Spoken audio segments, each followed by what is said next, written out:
soccer tournament in New York City. And now we got the best team, because I've been taking on the chin watching the men play. Right. Now the women are coming. I'm talking much trash at every bar, Soho, Tribeca. I'm coming for you, people. Watch out. Time now for us to go viral. Lakers GM Rob Pelinka, he's in the middle of a media frenzy, and to add fuel to the fire, a recent report says Pelinka made up a bizarre story about Kobe Bryant and the late Heath Ledger having dinner together. Take a listen to this. Just a really quick story. There was one time when Kobe, who I worked with for 18 years, was going back to play in Madison Square Garden, and he had just seen The Dark Knight. Obviously, you guys saw that movie. And he's like, hey, hook me up with dinner with Heath Ledger, because he got so locked into that role. I want to know how he mentally went there. And so he had dinner with Heath, and he talked about how he locks in for a role, and Kobe used some of that in his game against the Knicks in terms of mental preparation. Okay, so the problem here is when The Dark Knight came out, a great movie with an all-time performance by Heath Ledger.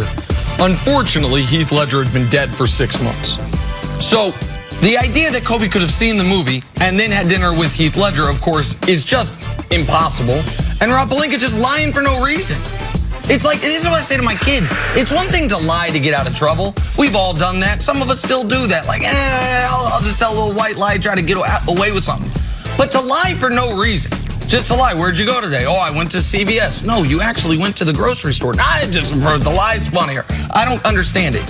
Why are you lying for no reason, Rob Pelinka? Because you don't have no real stories to tell. Oh. Then just keep your mouth shut. Oh, right? the Lakers, that was vast improvement. We hire you right now. You're running the Lakers. And don't you think The Rock was sitting there like, wait, hold on. I know. You're wondering what he's thinking. Heath was not, I mean, not only a pain away, but like it was a big story when Heath Ledger passed away. First of all, we brought Rock there for a reason.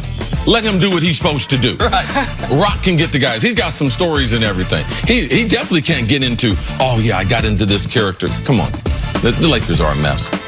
The Lakers are a mess. Here we go. Time for some stories to start your morning. Brought to you by the unexpected energy of ExxonMobil. KD has been ruled out of Game 1 of the finals, but he did travel with the team to Toronto. CC, any chance we see KD in Game 2? No, absolutely not. He hadn't returned. There's a procedure as far as once you're cleared by the doctors, then you start doing some movement exercise, then you start getting on the court. He hasn't advance from the training room. Like, you haven't heard an update as far, he's stepped. No, he's not. I believe he's at least, it's 3 weeks today from the injury. They said the injury was a 4 to 6 week injury. So I believe he is not going to play at all. Why do you think they had him travel? Because isn't that time that he could be spent rehabbing? Well, the doctors and everything are with the team. So he's traveling for that purpose. Can you imagine Kevin Durant in the Bay Area 3 or 4 days unsupervised on Twitter and everything? That's a good point. Oh yeah, shoot, man, that wouldn't be good. All right, I can't yet rule him out for the series, but I would be shocked if he plays Game 2 in Toronto. I'm with you on that 100%. All right, moving on. Klay Thompson has been a bit of an unsung hero for the Warriors this postseason. Steve Kerr called him the best two-way guard in the league. Nick, do you agree? So this is very interesting. This is offense, defense, and he says guard. He doesn't say perimeter player, because right now Kawhi has clearly asserted himself there, and Giannis as well, if you consider Giannis a perimeter player. I don't know who Klay would be competing with for this title. He's a better defensive player than Russ. He's a better defensive player than Harden. He's a better defensive player than his teammate Steph. Those are the guys that are Bradley Beal? Right. Beal to me would be the closest one to him. He's a guard. Right, absolutely. No, I'm saying Beal's the one whose defense of those guys is the closest to Klay's, but I think Klay's a better defensive player and a better offensive player than Bradley Beal, at least certainly a better shooter. So yeah, I do got it right. He got it right by saying guard. He made sure he didn't say best two-way player, because then we have Kawhi, Giannis, and Paul George, all of them coming from the forward spot. So Coach is right. All right, Coach, you got this one right. All right, moving on. Kyrie Irving, he's trying to figure out where he will be playing next season. According to a report, Kobe Bryant is recruiting the point guard to come to the Lakers. Nick, think Kobe can sway Kyrie? Listen, I think this is important. And if this is true, this is a great move by Kobe Bryant and a nice solid he's doing for the only organization he ever played with. Kyrie always said Kobe was the player he looked up to. Kobe was his favorite player. I think he always, in the Kobe LeBron stuff, even though he played with LeBron, was always a Kobe guy, and his game mimics Kobe's much more than it mimics LeBron's. To me, this is going to be about who has more sway over Kyrie, Kobe and LeBron, or his dad, Drederick, because I think Drederick wants him in the Northeast, either with the Knicks or the Nets.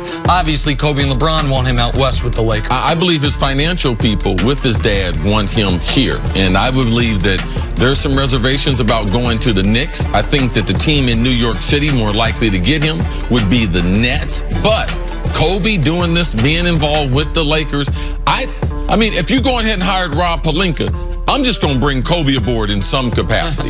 Magic's gone. I don't even know if I can afford him. I don't know if he can gas up the helicopter to come into the city to be able to work. But Kobe Bryant, if they're not going to do anything else, have Kobe involved, because Kobe does have a certain amount of grit and work behind him.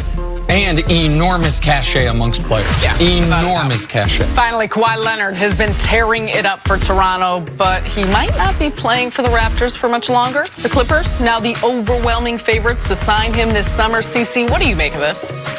Well, the Clippers were the favorite last season. If Kawhi could have picked a destination when he talked to Popovich and told him, I want to be out here, I want to be on the West Coast, I want to be in L.A., him and Uncle Dennis had to make sure that people last year, when the word came out, that they made sure it wasn't just the Lakers. Because Kawhi, and talking to them at the time, he didn't care. He wasn't trying to team with any one person to develop a super team. The Clippers, they should be the favorite. He's a Southern California guy.